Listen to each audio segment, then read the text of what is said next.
அதுல பால் என்ன போவாங்க ஐயா. அப்பா என்ன சாப்பிட்டேன் மதியம்? சோறு என்ன குழம்பு?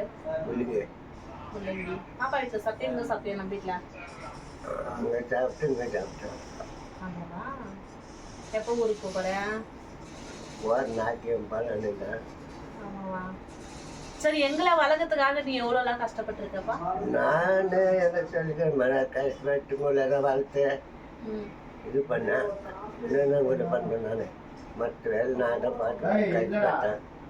சரிப்பா, இல்லைன்னு சொல்லியே நாங்க. இல்லை உனக்கு வந்துட்டு நாங்க என்னவே கோடி கோடியா கொட்டி கொடுத்தாலையும் உன்னோட பாசத்துக்கு ஈடாவா இருக்கும். நீ எங்களை கஷ்டப்பட்டு வளர்த்த பத்தியா? இந்த உடம்புல ஒவ்வொரு சொட்டு ரத்தம் ஓடுறது கூட அது என்னோட அப்பா ரத்தம் தான் நான் சொல்லவும் பார்த்தீங்கன்னா எல்லாரும் சொல்லுவேன். ஏன்னா வந்து என்னை படிச்ச கடவுளே நீ தான். நான் கடவுளை நேர்ல யார் பார்த்தாங்களோ இல்லையோ, ஆனா நான் கடவுளை நான் பார்த்துருக்கேன். அது என் அப்பா ரூபத்துல பார்த்துருக்கேன். இதே போல எல்லாருக்குமே நான் சொல்லிக்குவேன், அப்பா அம்மா வந்துட்டு என்னைக்குமே நம்மளுக்கு கடவுள் தான் அப்படின்னு சொல்லிட்டு. ஆனா எனக்கு நீ உண்மையிலே கடவுள்பா. என்னை பத்தி என்ன நினைக்கிறப்பா நீ? நான் என்ன நினைக்கிறேன், நானும் இருந்துக்கிறேன். என் பொண்ணே இல்லைன்னா நான் இருக்க மாட்டேன். என் பொண்ணு நல்லா என்னை பார்த்துக்கு அவன் கூட என்னான்ட்டு என்னை போகாதப்பா, இங்கே நின்புரு அப்படின்னு சொல்லு. இது உண்மை, 100க்கு 100 நண்பர்களே. நீங்க பார்த்துருப்பீங்க, என்னோட அப்பா வந்து இவரு தான். என்னோட அப்பாவும் சரி என்னோட அம்மாவும் சரி ரொம்பவே கஷ்டப்பட்டு எங்களோட 4 ஜீவனத்தை வளர்த்துருக்கு. நாங்கள் வந்து 4 பேர் பசங்க. நான் தான் வீட்டுக்கு பெரிய பொண்ணு. எனக்கு நெக்ஸ்ட் வீடியோக்குள்ளே பார்த்துருப்பீங்க தீபா அப்படின்னு சொல்லிட்டு. அவங்க எனக்கு நெக்ஸ்ட்டு, அவங்களுக்கு நெக்ஸ்ட்டு வந்துட்டு இன்னொரு தம்பி இருக்கான் பிரகாஷ் அப்படின்ட்டு.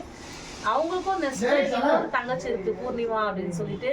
உண்மையிலே நாங்கள் ரொம்பவே கஷ்டப்பட்டு வந்த குடும்பம் தான். ஒரு டைம் சாப்பாட்டுக்கெல்லாம் கஷ்டப்பட்டவங்க தான் நாங்கள். ஆனால் இன்னைக்கு எங்க கையினால 100 பேருக்கு சாப்பாடு போடுற அளவுக்கு கடவுள் கொடுத்துருக்காரு. அந்த கடவுள் யாருன்னு கேட்டா இவரு தான். சரிங்களா? நான் 100 வாட்டியும் சொல்லுவேன், என்னோட அப்பா மட்டும்தான் என்னோட கடவுள் அப்படின்னு சொல்லிட்டு. எல்லாருக்குமே சரி, நம்மளுக்கு உயிர் கொடுத்த ஜீவன் இவங்க தான். நம்மளோட அம்மாவும் சரி நம்மளோட அப்பாவும் சரி. பெண் சாமியா கும்பிடணும்னா நம்ம அம்மாவங்களை கும்பிடலாம், ஆண் சாமியா கும்பிடணும்னா நம்ம அப்பாவங்களை கும்பிடலாம். இவங்க 2 ஜீவனத்தோட உலகத்துல வந்துட்டு யாருமே வந்துட்டு உயர்ந்தவங்கன்னு சொல்ல முடியாது. எல்லாத்துக்கும் உயர்ந்தவங்க இவங்க தான். நீங்க கடவுளுக்கு போய் 1 ரூபாய் கருப்புரு கொளுத்திட்டு வேண்டதும் ஒண்ணு, காலையில் ஏஞ்சி நம்ம அப்பா அம்மா காலை தொட்டு கும்பிட்டு போறதும் ஒண்ணு. ஏன்னா அவங்க போயிட்டு உசாரா வாங்கன்றதே நம்ம கடவுள் ரூபத்துல நம்மளுக்கு சொன்ன மாதிரி மட்டும்தான். ஏன்னா வந்துட்டு இந்த ஒரு ஜீவன் இருந்து எங்களை எவ்வளவு கஷ்டப்பட்டு, அப்பா 3வது மாடியில மேஸ்திரி வேலை செய்வார். அப்பா 3வது மாடியில இருந்து கீழே விழுந்திருக்காரு. ஆனா அன்னைக்கும் கடவுள் கூட இருந்து என்னோட அப்பாவை காப்பாத்தி விட்டாங்க. என்னோட அப்பா வந்துட்டு ஆம்புலன்ஸ் வந்து என்னோட அப்பாவை ஆக்சிடென்ட் பண்ணிட்டு போச்சு. ஒரு கை ஒரு காலே ஒஞ்சிச்சு. அப்பாக்கு இந்த கை வந்துட்டு உடஞ்ச கை தான். இந்த கை தானே உடஞ்சது இதானே? இந்த கை வந்துட்டு இது வந்து அப்படியே உடஞ்சிச்சு. அப்பாவுக்கு அதே போல அந்த கால், இதே கால் தான். அப்பாவுக்கு அந்த காலும் உடஞ்சிச்சு, காலும் கையும் இப்படி திரும்பிடுச்சு. இருந்தாலையும் எந்த கடவுளோ வந்துட்டு அப்பா நல்ல மனசுக்கு வந்துட்டு உண்மையிலேயே வந்து கடவுள் ரூபத்துல வந்து அப்பாவுக்கு வேலூர் சிஎம்சி ஹாஸ்பிட்டலில் தான் அப்பாவுக்கு ஆப்ரேஷன் ஆச்சு. நல்லபடியாக எல்லாமே முடிஞ்சுது. கடவுள் போல டாக்டர் வந்து என்னோட அப்பாவுக்கு வந்து எல்லாமே நல்லபடியாக முடிஞ்சதுனால கடவுளுக்கும் நன்றி சொல்லிக்கணும், என்னை பெற்றவங்களுக்கும் நன்றி சொல்லிக்கணும். அந்த டாக்டராக வந்து காப்பாற்றின கடவுளுக்கு இன்னும் ரொம்ப நன்றி சொல்லிக்கிறேன் நான். ஏன்னா இந்த மாதிரி வந்து சில விஷயமெல்லாம் எங்களோட குடும்பத்தில் ரொம்பவே நாங்கள் வறுமையில் வாழ்ந்தவங்க தான். ஆனால் இன்னைக்கு என்னோட பசங்களுக்கு நான் என்ன சொல்கிறேன் அப்படின்னா, நமக்கு இருக்கோ இல்லையோ ஃபஸ்ட்டு மற்றவங்க கஷ்டத்தில் யாராச்சும் தான் அவங்களுக்கு ஹெல்ப் பண்ணுங்க. சரிங்களா? அதே போல் நம்ம குழந்தைங்க வந்து ஒரு காலேஜுக்கு போகிறாங்க அப்படின்னாக்கா டிஃபன் 1 எடுத்துகிட்டு போகிறீங்க, 2 டிஃபன் எடுத்துகிட்டு போங்க. எல்லார் வீட்லேயும் ஒரே மாதிரி இருக்கும் அப்படின்றது தெரியாது இல்லையா? ஏன்னா என்னோட குழந்தைங்க அந்த மாதிரி வந்துட்டு நிறைய டைமு ஸ்கூலுக்கு போயிட்டு மற்ற குழந்தைங்க சாப்பிட்டாலே என் குழந்தைங்க பார்த்துட்டு வந்து சில நாள் எவ்வளோ நாளாக இருக்கும் அது சொல்லிக்க முடியாது. அதனால வந்து என்னோட பசங்களுக்கு வளர்க்குறது கூட நான் சொல்லி வளர்க்குறது என்னன்னா, 10 ரூபா சம்பாதிச்சா 2 ரூபாய் மற்றவங்களுக்காக நம்ம செலவழிக்கணும். நமக்கு இல்லைனாலே இன்னொருத்தருக்கு கொடுக்கணும். அதே போல் வந்துட்டு யாராச்சும் கீழ்த்தரமா இருந்தாக்கா அவங்கள எதுவுமே கை நீட்டி நம்ம பேசக்கூடாது. அவங்கள கடவுளா நினச்சி தொட்டு வணங்கிட்டு அவங்களுக்கு நம்மளால முடிஞ்ச ஹெல்ப் பண்ணணும் அப்படின்னு தான் நான் ஒரு தாயா இருந்து சொல்லிக்கிறேன் நண்பர்களே. அது ஏதாச்சும் உங்களுக்கு மனசுக்கு சரின்னு பட்டாக்கா கண்டிப்பாக அந்த வீடியோ வந்துட்டு எனக்கு ஷேர் பண்ணி விடுங்க, சப்போர்ட் பண்ணுங்க. என்னோட இன்ஸ்டாகிராமில் என் மோஜிலெல்லாம் லைக் பண்ணி ஷேர் பண்ணி, எனக்கு மோஜில் போய் சொல்லக்கூடாது, எனக்கு கடவுள் புண்ணியத்தில் எனக்கு ஒரு அமௌண்ட் கூட வந்திருக்கு. அதனால நான் கடவுளுக்கு ரொம்ப நன்றி சொல்லிக்கிறேன். அதே போல் நான் யூடியூப்பில் நல்லா வளர்ந்து வரணும் அப்படின்றதுக்காக நான் உங்களை ரொம்ப தாழ்மையோடு அன்போடு கேட்டுக்கிறேன். மறக்காமல் லைக் பண்ணுங்கள், ஷேர் பண்ணுங்கள், சப்போர்ட் பண்ணுங்கள். எனக்கு வந்துட்டு எப்படி சொல்கிறது அப்படின்னா வந்துட்டு ரொம்பவே ஜனங்கன்னா எனக்கு ரொம்ப பிடிக்கும். ஏன்னா வந்து கொஞ்ச நாள் தான் நம்ம பிறந்திருக்கிறது, ஒரே ஜென்மம் தான். இன்னொரு வாட்டி நம்ம பிறக்க போகிறதில்ல. என்ன கோடி கோடி கோடி சேர்த்து வச்சாலையும், இந்த வீட்டு ரொம்ப பணம் காசு சேர்த்து வச்சாலையும் அது ஒன்றும் கொண்டு போகிறது இல்லைங்க. நம்ம இந்த உசுறு ஒன்று நின்று போச்சுன்னா எல்லாமே க்ளோஸ். சரிங்களா? நம்ம உடம்பு மேலே போட்டுக்கிற துணி, 1 கோடி ரூபாய் துணி இருந்தாலும் இந்த துணியை கூட குப்பையில் வாரி போட்டு போயிட்டே இருப்பாங்க. சரிங்களா? அப்படி இருக்க வேண்டிய உலகத்தில் நீயா நானான்னு போட்டி போடாத. இருக்கிற நாள் வரையும் எல்லாரும் அன்பா சந்தோஷமா அண்ணன் தம்பிங்களா, ஒரு குடும்பமா, ஒரு தாயா, ஒரு தந்தையா சந்தோஷமா இருங்க. எல்லா அம்மா அப்பாவும் நல்லா பார்த்துக்குங்க. அப்புறமா உங்களோட கட்டின மனைவிங்களை நல்லா பார்த்துங்க. கட்டின மனைவின்னு நினைக்காதீங்க, தாயா நினைங்க. அந்த குடும்பம் ரொம்ப சூப்பராக இருக்கும்.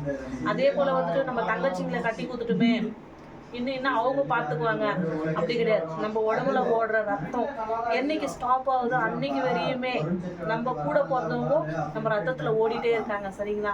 கடைசி வரையும் அண்ணன் தம்பிங்கெல்லாம் ஒற்றுமையாக இருங்க, அக்கா தங்கச்சிங்கெல்லாம் ஒற்றுமையாக இருங்க, எல்லா தாய் தந்தையும் ஒற்றுமையாக இருங்க, எல்லா ஹஸ்பண்ட் ஒய்ஃபும் ஒற்றுமையாக இருங்க, எல்லா சொந்த பந்தம், சரிங்களா, பங்கம் பங்காளி அப்படின்றவங்க, அப்புறம் வந்துட்டு நம்மளை சுற்றி இருக்கிற உறவுகள் எல்லாருமே வந்துட்டு பேதுபாவம் இல்லாமல் நீ என்ன நான் என்ன, உன்னை அழிச்சிட்டு நான் வாழலாமா, என்ன அழிச்சிட்டு நீ வாழலாமான்ற அது ஒரு நாளும் நினைக்காதீங்க.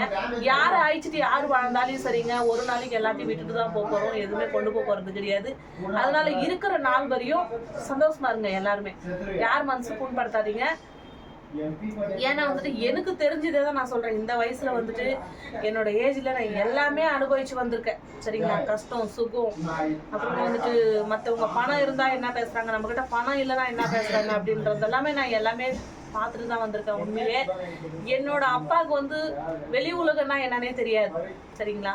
என்னோட அப்பா வந்துட்டு உண்மையிலே என் பசங்க மட்டும் தான் என் உலகம், என் பசங்களுக்காக நான் வாழணும் அப்படின்னு சொல்லிட்டு எங்கள் அப்பா மூட்டை தூக்கியிருப்பாரு, வெள்ளம் தூக்கியிருப்பாரு, ஜல்லி தூக்கியிருப்பாரு. இந்த காலுக்கு செப்பல் போட்ட நாள் கிடையாது. அந்த மாதிரிலாம் என் அப்பா கஷ்டப்பட்டுருக்காரு.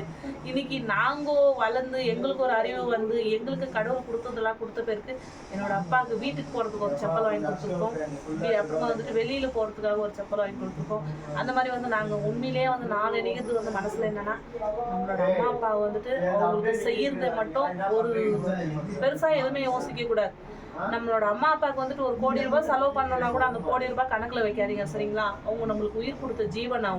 அவங்களுக்கு நம்ம எவ்வளோ செஞ்சாலையும் அது ரொம்பவே எப்படி சொல்றது, அதை ஜீர்ணிக்க முடியாது. அவங்க திட்டினாலும் சரி, அடிச்சாலையும் சரி, அவங்க என்னவே பேசினாலும் சரி, நம்மளோட உயிர் அவங்க. சரிங்களா? அந்த உயிரை மறந்துடாதீங்க. ரொம்ப அன்பா பாருங்க. எல்லாரும் நம்மளை சுற்றி இருக்கிறவங்க சொந்த பந்தம், பங்கம் பங்காளி, ஹஸ்பண்ட் ஒய்ஃபு எல்லாருமேன்ற மாதிரி நான் சந்தோஷமாக இருக்கேன்.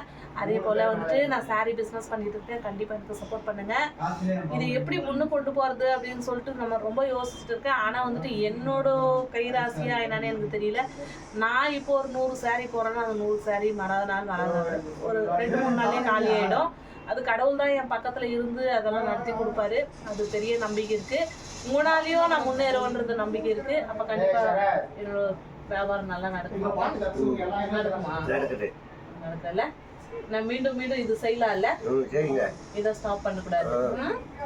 சரி, சப்போர்ட் பண்ணுங்க என் பொண்ணுக்கு அப்படின்னு சொல்லுப்பா. என் பொண்ணு கொஞ்சம் சப்போர்ட் செய்யுங்க சார். கொஞ்சம் சப்போர்ட் செய்யுங்க சார். சப்போர்ட் பண்ணி அவங்களுக்கு மின்னு கேட்டுங்க.